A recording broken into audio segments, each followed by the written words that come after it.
Hello everyone, welcome back to my channel. आज की video में हम करने वाले हैं Bengal school of miniature painting को in the one shot.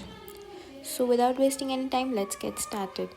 The Bengal School of Art was an important movement in Indian art that emerged during the early 20th century as a part of the longer Indian nationalist movement. It played a significant role in reviving the traditional Indian art form.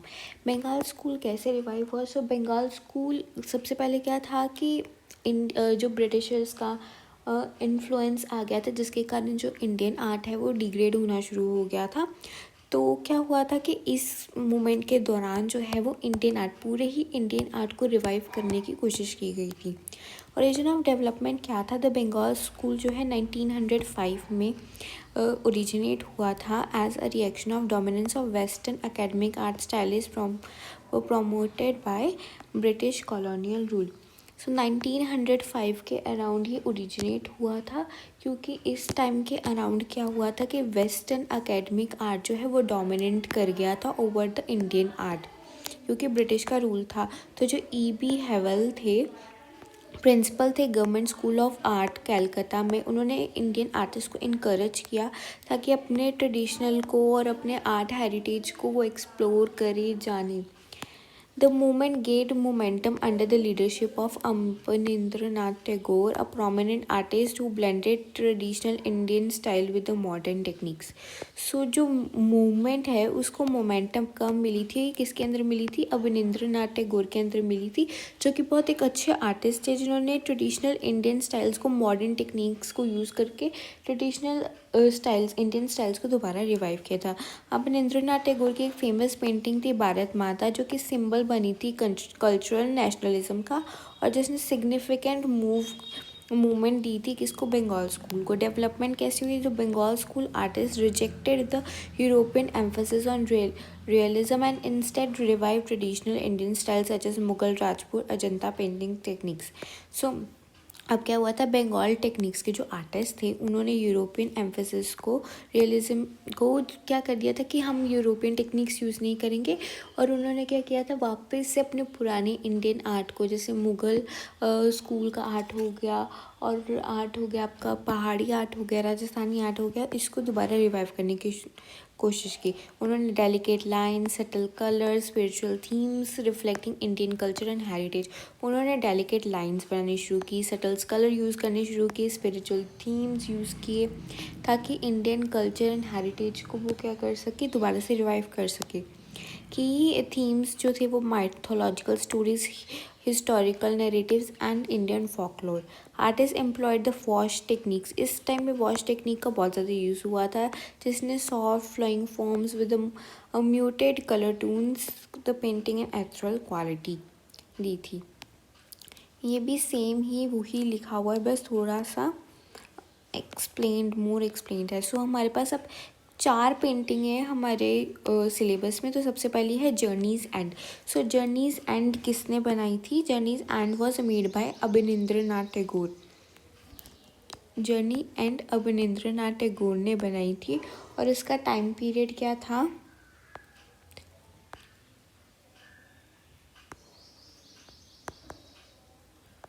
Nath Tagore ने ये वाली painting बनाई थी, और इसका time period था 1913।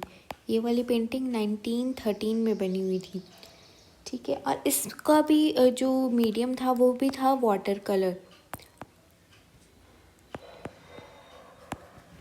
ठीक है। Water colour in wash and tempera on paper, इसका जो था वो थीम था। अब आप इस पेंटिंग को ध्यान से देखिए। जो ये पेंटिंग है इसका नाम है journey's end, made by Abanindranath Tagore, time period 1930, water colour on tempera, और इसकी collection national gallery of modern art new Delhi में की गई थी। सब्जेक्ट मैटर क्या है इसका? The painting journey's end shows a tired camel which has collapsed due to overweight or walking for a long distance. The pain and emotions of the camel are expressed very artistically. ये वाली painting में हमें बहुत tired सा camel दिखता है, ठीक है। आप देख सकते हैं बिल्कुल टायर्ड है, जैसे थका हारा। वो क्या हुआ है? कोलैप्स कर गया है, गिर गया है। कोलैप्स करना मतलब गिर जाना, थक के टायर्ड होके गिर जाना, क्योंकि उसके ऊपर बहुत ज़्यादा एक ओवरवेट डाला हुआ है। उसके ओनर ने उसको बहुत ज़्यादा ओवरवेट किया, और एक तो वो ओवरवेट वो लेकर चल रहा था, इतना ज़्यादा हैवी वेट अपने बैक पर लेकर चल रहा था, और ऊपर से लॉन्ग डिस्टेंस उसने कवर किया था। ठीक है, तो इसके कारण जो है कैमल टायर्ड हो गया और कलैप्स कर गया है, ये दिखाया गया। और इस पेंटिंग में बहुत आर्टिस्टिकली कैमल को शो किया गया है। ह्यूमन वैल्यूज़ क्या है कि हम इस पेंटिंग से क्या सीख सकते हैं? इस पेंटिंग से हम सीख सकते हैं कि हमें किसी भी एनिमल की तरफ क्रूअल नहीं बिहेव करना चाहिए, कैमल्स की लॉयल्टी अपने मास्टर की तरफ, और सेकंड हो गया कि कैमल की लॉयल्टी भी तो अपने मास्टर की तरफ है, कि कितना वो थक गया फिर भी वो चलता जा रहा है, और ओनर की क्रूअल्टी भी उसके एनिमल की तरफ ये दिखाई गई है। और जो मास्टर है उसको काइंड होना चाहिए और केयरिंग होना चाहिए अपने एनिमल के लिए। ऑलराइट, डिस्क्रिप्शन की बात करें, ये एक अवनींद्रनाथ टैगोर का one of the masterpiece painting है, which is very expressive in the artistic visual languages. The painting shows a tired camel with the half opened eyes. इसमें एक टायर्ड कैमल दिखाया गया है जिसकी जो आइज़ है वो हाफ ओपन्ड है, suffering from pain and has collapsed under the massive weight which it is carrying from a long distance. ये क्या हुआ है, ये बहुत ज़्यादा पेन, आप कैमल को देख सकते हैं। इसमें जो कैमल है वो कौन से कलर में पेंटेड है, येलो ब्राउन कलर में पेंटिंग है, और carried goods on its backs with, ये carrying goods on the back green plus brown shade में पेंटेड है, with the cord shown by the combination of blue black brown yellow. Blue black brown yellow colours use किए गए। जो background है और जो sky is covered with subtle colours of yellow orange red brown and wash technique to give an effect of sunset. So जो ये background है, ये वाले कलर्स कौन से यूज़ किए गए, yellow orange red and brown colour को यूज़ करके बैकग्राउंड बनाया गया है ताकि सनसेट का सीन यहाँ पर दिखा सके। तो combination of this colours has also been used in the foreground and the darker tones. Foreground में भी ये कलर्स कहीं ना कहीं यूज़ किए गए हैं, पर कुछ डार्कर टोन्स में यूज़ किए गए हैं। The tint of blue has been added to the stones. जो ब्लू का टेंट है वो थोड़ा सा स्टोन्स में ऐड किया गया है। Where the camel is about to fall with its knees folded. कौन से स्टोन्स में, जहाँ पर जो ये कैमल है वो अपनी नी फोल्डेड के साथ गिरा हुआ है। Huge weight on the camel's back shows the greediness of its owner and serve him till his last extent. जो उसके जो बैक पे बहुत ज़्यादा मैसिव वेट क्या शो करता है, क्रूअल्टी उसके ऑनर की। और जो क्रूअल्टी उसे क्या बोलती है कि उसको, कैमल को उसे अपनी लास्ट ब्रेथ तक उसको क्या करना पड़ेगा, सर्व करना पड़ेगा। The details of a dying camel are studied exceptionally and reflect intense study of the artist. जो डाइंग कैमल की डिटेलिंग है वो ये बताती है कि जो आर्टिस्ट है उसने काफ़ी ज़्यादा स्टडी की है इस पर, इस पेंटिंग को बनाने से पहले काफ़ी स्टडी की है। This painting shows Tagore specific line work. इसमें काफ़ी ज़्यादा अच्छा लाइन वर्क दिखा रखा है टैगोर का। Concentration of the emotions, emotions की कंसंट्रेशन को अच्छे से दिखा रखा है। The mixture of techniques he originated with the glowing colour combination and a foggy look. These qualities make journeys and an unforgettable image.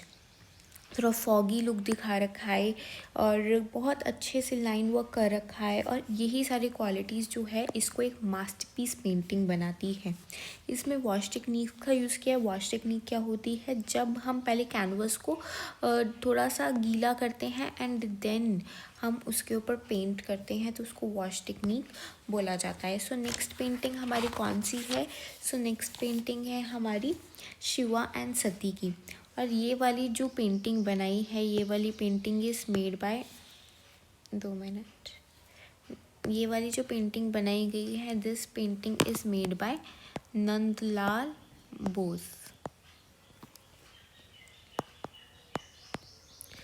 Time period है इसका 1947। ये टाइम पीरियड याद कर सकते हो। इसी टाइम पे हमारा देश भी आज़ाद हुआ था, इसी ईयर में। सो आप ऐसे इसका जो टाइम पीरियड है वो याद कर सकते हैं। इसका मीडियम सिंपली पेपर लिखा गया है। सिंपली इसका मीडियम क्या है, पेपर है। और ये भी national gallery of modern art में ये वाली पेंटिंग भी रखी गई है। सो इसका सब्जेक्ट मैटर क्या है? सबसे पहले the painting Shiva and Sati by Nandlal Bose is one of the famous works based on Indian mythology. जो पेंटिंग है बाय द नंदलाल बोस एक बहुत ज़्यादा फेमस पेंटिंग है, माइथोलॉजी को बहुत अच्छे से दिखाने वाली ये पेंटिंग है। This paintings depicts Lord Shiva carrying the dead goddess Sati in his arms. इस पेंटिंग में क्या दिखा रखा है? लॉर्ड शिवा को दिखा रखा है जिन्होंने डेड गॉडेस सती को अपनी हार्म्स में पकड़ा हुआ है। ठीक है। This painting the artist Nandalal Bose beautifully depicts the narrative mythology from the life of Sati and Shiva. So इससे बहुत ज़्यादा अच्छे से वो नरेट कर रहे हैं माइथोलॉजिकल स्टोरी कि कैसे शिवा सती की स्टोरी थी, उसको बहुत अच्छे से नरेट कर रहे हैं। सो इसमें ह्यूमन लाइफ वैल्यूज़ आपके पास क्या क्या आती है? इसमें 2 ह्यूमन लाइफ वैल्यूज़ हैं। एक तो है self respect and dignity. Self respect and dignity कैसी हो गई? क्योंकि जो माता सती ने अपने प्राण सेल्फ रिस्पेक्ट के लिए त्यागे थे, तो सेल्फ रिस्पेक्ट एंड डिग्निटी ऐसी हो गई। और love of husband for his wife, एक हस्बैंड का लव उसकी वाइफ के लिए, ये है human life values. Sati married Shiva against the wishes of her father Daksha. Daksha organized a huge यज्ञ at his palace and intentionally did not invite his daughter Sati and son-in-law Shiva to the grand ceremony. Daksh insulted Sati with the cruel, harsh, and abusive words in the front of all the dignitaries for marrying Shiva, whom he called a atheistic, non-believer, and cremation ground dweller. जो आपको पता है इस story के बारे में, जो सती हैं उन्होंने शिवा को without permission of her father से, without wish of her father से उनके साथ शादी की थी। तो इसलिए जो दक्ष हैं उन्होंने अपने घर पे एक यज्ञ ऑर्गेनाइज किया था जहाँ पे उन्होंने अपनी डॉटर को और सन इन लॉ को इनवाइट नहीं किया था। ठीक है। और जब वहाँ पर सती जी गईं तो वहाँ पे उनकी इंसल्ट की थी अब्यूसिव वर्ड्स के कारण, जिनके कारण उन्होंने अपने वो इंसल्ट की सह नहीं पाई और उन्होंने सबके सामने अग्नि में कूद गई थी, वो आपको पता हो तो। This paintings depicts the dead body of Sati in the arm of Shiva who is shown in the sitting position with the hello. यहाँ पे पीछे एक हैलो ड्रॉ किया गया है, इसको आपको नहीं पता तो इसको बोलते हैं ये वाला हैलो। हेलो ड्रॉ किया गया उनके हेड के पीछे, जिसका मतलब है कि ये रिप्रेजेंट किए गए हैं as a god. His forehead looks bright and his hair are tied up in a bun on top. उनका जो फोरहेड है, उनका फोरहेड देख सकते हैं आप, थोड़ा ब्राइट कलर में ड्रॉ किया गया है और उनके जो बाल है ऊपर बन के स्टाइल में बांधे गए हैं। He is wearing a necklace and a snake around his neck. उन्होंने एक नेकलेस डाला है और एक स्नेक, आप देख सकते हैं, पेंटिंग थोड़ी क्लियर नहीं है, यहाँ पे एक स्नेक उनके नेक पर है। Sati is lying on his left knee. उनकी लेफ्ट नी पे सती जी जो है वो अनकॉन्शियसली स्टेट में पड़ी हैं, जिन्होंने नेकलेस डाला हुआ है, इयररिंग्स डाले हुए हैं, आर्मलेट डाला हुआ है, ब्रेसलेट डाला हुआ है और लाइट रेड कलर की साड़ी डाली हुई है। The colour scheme of this great work goes in a monochromatic brown. So जो ये वाले आर्ट वर्क की जो कलर स्क्रीन है, स्कीम है, जो कलर स्कीम है वो मोनोक्रोमैटिक ब्राउन में है। The style of painting is quite unique. ये वाली पेंटिंग का जो स्टाइल है वो काफ़ी ज़्यादा यूनिक है। The technique is sophisticated with the simple subject matter. इसका सब्जेक्ट मैटर काफ़ी सिंपल है। The shades of brown to yellow in the background gives a depth to the main figures. जो शेड है येलो विद ब्राउन की वो background में वो बहुत अच्छे से शो कर रही है और जो मेन पेंटिंग के जो मेन फिगर्स हैं उनको काफ़ी अच्छे से डेप्थ दे रही है, उनको बहुत अच्छे से डिपिक्ट कर रही है। The painting reflects the historic artistic tradition along with the contemporary individual talent. काफ़ी अच्छी पेंटिंग बनाई गई है नंदलाल बोस के द्वारा और जो बनाई गई है 1947 ईयर में। नेक्स्ट पेंटिंग आती है हमारी राधिका। राधिका जो पेंटिंग है, this is made bye MAR चौकताई।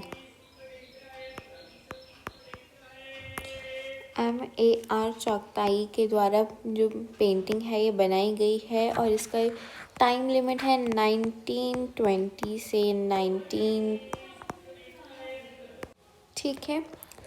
अब इसमें क्या बताया गया, सब्जेक्ट मैटर इस पेंटिंग का क्या है। इस पेंटिंग का सब्जेक्ट मैटर है the painting title Radhika is a beautiful representation of an attractive Indian girl.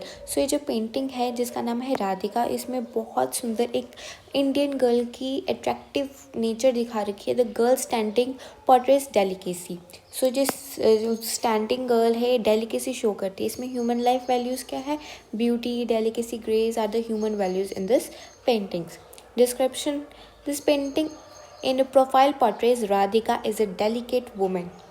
ठीक है, ये पेंटिंग जो है प्रोफाइल पेंटिंग है और ये पोर्ट्रेट किसको करती है, राधिका को, जो कि एक डेलिकेट वुमेन है। She looks very attractive in the light violet colour ghagra. She is looking very attractive in the light violet colour ghagra. इन्होंने लाइट वॉयलेट कलर का घाघरा पहना है, रेड कलर की चोली डाली है और येलो कलर का दुपट्टा लिया है टिपिकल इंडियन स्टाइल में, जो कि डाला गया है। Each fold of the drapery has been created with excellent success. जो ड्रैपरी है, जो भी ड्रैपिंग की गई है दुपट्टा की, वो बहुत अच्छे से दिखा रखी है, पता लग रहा है सब कुछ। उनकी जो लॉन्ग ब्रेड है वो उनकी बैक के नीचे से फ्लो कर रही है।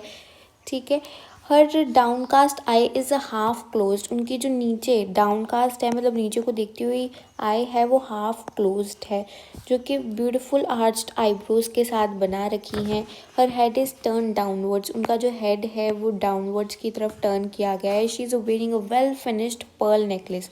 उन्होंने एक वेल फिनिश्ड पर्ल नेकलेस डाल रखा है, जिसके साथ एक पेंडेंट डाल रखा है और एक थ्रेड नेकलेस डाल रखा है along with a beautiful pendant. She has a red bangles उनके हाथ पे देख सकते हैं। in both the hands she is holding two lotus। यहाँ पे देख सकते हैं, यहाँ पर लोटस है, एक यहाँ पर लोटस है।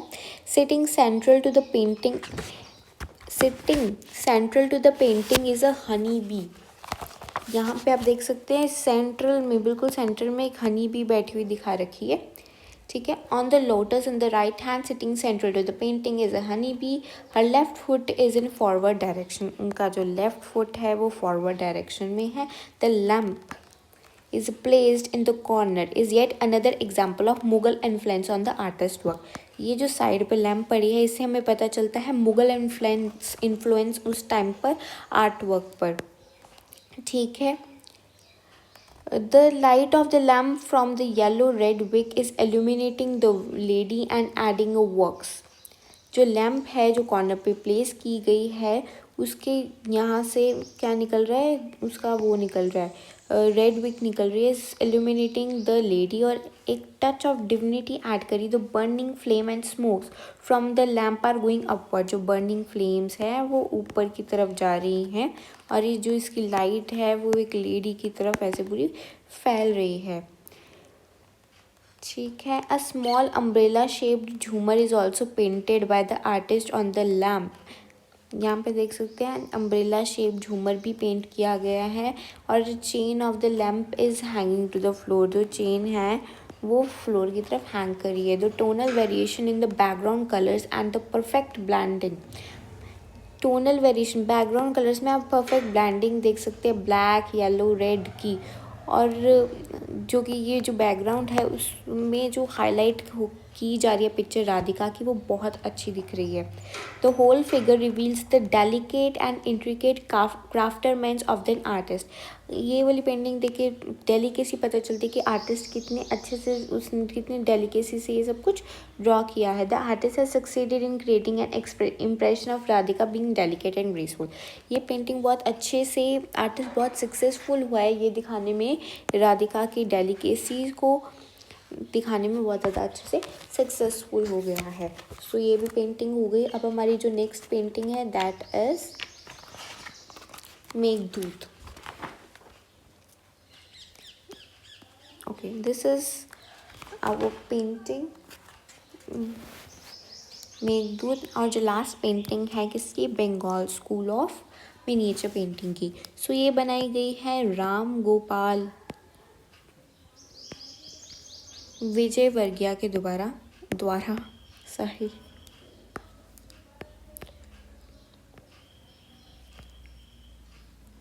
और इसका टाइम पीरियड क्या बताया गया, इसका टाइम पीरियड है 1940। ऑलराइट, और इसको बनाया किसमें, वाटर कलर वॉश टेक्निक को यूज़ करके वाटर कलर। ओके, सो अब हम पढ़ते हैं इसके बारे में। सब्जेक्ट मैटर क्या है, painting Meghdoot is based on the character of the poem Meghdoot written by Kalidas. ये जो पेंटिंग है मेघदूत की वो बेस्ड किस पे है, मेघदूत जो पोम लिखी थी मेघदूत बाय कालिदास, कालिदास ने जो पोम लिखी थी मेघदूत उस पर ये बेस्ड है। ठीक है, it is about a yaksha who lived in the beautiful city Alaka या अलका, ऐसे बोल सकते हो। ये एक पोम है, ये यक्ष नाम के इंसान पर लिखी गई थी जो कि एक ब्यूटीफुल सिटी अलका में रहता था। But he was exiled by his master, but उसको एग्जाइल कर दिया गया था, निकाल दिया गया था उसके मास्टर के द्वारा, किंग कुबेर। उसके मास्टर कौन थे, किंग कुबेर थे, जो कि वेल्थ के देवता माने जाते हैं।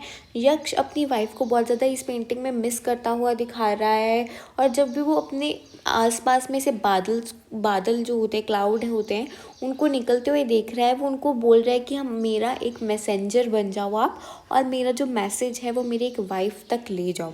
The painting is depicted with the pain of love and separation which is very clearly visible on the face of the male character. तो ये पेंटिंग में जो पेन है सेपरेशन की फ्रॉम हिज वाइफ बहुत अच्छे से दिखा रखी है। हम देख सकते हैं उनको फेस को देख कर ही पता लग रहा है कि वो कितने पेन में है। तो इसमें ह्यूमन लाइफ वैल्यू क्या है, लव का इमोशन, लोनलीनेस का emotion, emotion of commitment and faithfulness. The famous painting जो है ये किससे इंस्पायर है, कालिदास के प्ले मेघदूत से। इन दिस अ हैंडसम यक्ष is shown sitting on the rocks with the clouds around in a very emotional mood। जो यक्ष हैं वो रॉक्स के ऊपर बैठे हुए दिखा रहे हैं, उनके आसपास क्लाउड्स को ड्रॉ किया गया है, बहुत इमोशनल मूड में वो बैठे हैं। उनके जो फीचर्स हैं वो बहुत अच्छे से ब्यूटीफुली पेंट किए गए हैं, और यूथफुल सॉफ्टनेस दिखा रखी है, उनकी आंखों में टेयर दिखा रखे हैं, as he longs for his beloved। He is wearing a yellow colored dhoti with the long stole hanging on his left shoulder and the upper part of the body is bare। So सबसे पहले तो उनको yellow colour की धोती पहने दिखा रखा है, और लॉन्ग स्टोल है जो उनकी वेस्ट तक जा रही है, और अपर बॉडी जो है नेक्ड है। He is holding a white flower उन्होंने अपने हाथ में पकड़ रखा है। He is writing is a feeling on the rock, अपनी रॉक पर वो अपनी क्या रख रहे हैं, फीलिंग लिख रहे हैं विद हिज राइट हैंड। जो फिगर है वो इयररिंग्स डाले हुए हैं, नेकलेस डाला हुआ है, किसका, पर्ल्स का। The background of the painting is well composed with the dark blue sky. जो बैकग्राउंड है वो बहुत अच्छे से पेंट किया गया है with the dark blue sky. The figure is ये वाला मैंने बता दिया, sorry. 3 birds flying and a hut is shown behind the cluster of trees। 3 birds को उड़ते हुए दिखाया जा रहा है, और एक क्लस्टर ऑफ ट्रीज पीछे दिखाए गए हैं। Clouds are swirling into the painting from back and forward towards the यक्ष। बैक से फॉरवर्ड की तरफ जो है वो क्लाउड मूव कर रहे हैं यक्ष के। The colors are soft। Ram Gopal has very appreciately depicted the pain of love and separation which was one of the favorite themes।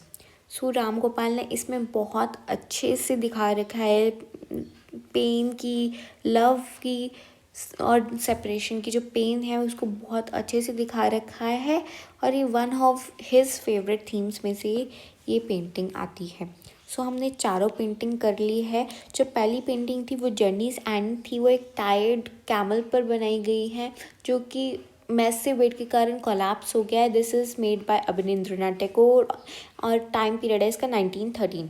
उसके बाद थी हमारे पास शिवा एंड सती की जो पेंटिंग है वो नंदलाल बोस ने बनाई है। That is the time period 1947, जिसमें शिव जी को दिखा रखा है अपनी डेथ वाइफ सती के साथ, जो कि उनके नी पर बैठी हैं। जो राधिका पेंटिंग है that is made by M.A.R. Chughtai. Time period इसका 1920 to 21। ठीक है, इसमें एक beautiful depiction of Indian women girl दिखा रखी है जो कि डेलिकेसी शो करती है। और जो आखिरी पेंटिंग है that is Meghdoot made by Ram Gopal Vijayvargiya 1940 में बना रखी है, वाटर कलर का यूज़ करके बना रखी है, जो पेन ऑफ सेपरेशन दिखाती है, शो करती है। So that is about our Bengal school, जो कि हमने बहुत अच्छे से कवर कर लिया। आपको पता है 1905 में बना था। वेस्टर्न एकेडमिक कल्चर जो है वो इन्फ्लुएंस कर गया था इंडियन आर्ट पर, और इंडियन आर्ट एक हिसाब से फ्लॉरिश होना शुरू हो गया था, डिक्लाइन होना शुरू हो गया था। फिर जाके बंगाल स्कूल में जो एक थे E.B. हैवल नाम के प्रोफेसर थे, उन्होंने क्या किया था, इनकरेज किया था इंडियन आर्टिस्ट को। अवनींद्रनाथ टैगोर ने अपनी पेंटिंग बनाई थी, प्रोमिनेंट आर्टिस्ट, और उन्होंने अपने जो इंडियन स्टाइल को रिवाइव रखने के लिए काफ़ी ज़्यादा काम किया। पेंटिंग भारत माता जो उस टाइम पे बनाई थी, उन्होंने कल्चर नेशनलिज्म को सपोर्ट किया था। और बंगाल स्कूल का स्टार्टअप, बंगाल स्कूल पे इम्पैक्ट किसका पड़ा था, Mughal school of miniature painting, Rajasthani school of miniature painting impact पड़ा था, जो कि ट्रेडिशनल इंडियन पेंटिंग स्टाइल्स थे। ठीक है, इसमें डेलिकेट लाइंस यूज़ की गई थी, सॉफ्ट पेंटिंग कलर्स यूज़ किए गए थे, माइथोलॉजिकल थीम्स यूज़ किए गए थे, हिस्टोरिकल थीम्स यूज़ किए गए थे, वॉश टेक्निक्स का काफ़ी ज़्यादा यूज़ हुआ था इस टाइम पर। So this is all about our Bengal school. So if you like the video, please share this video to your classmates, और कल के एग्ज़ाम के लिए ऑल द बेस्ट।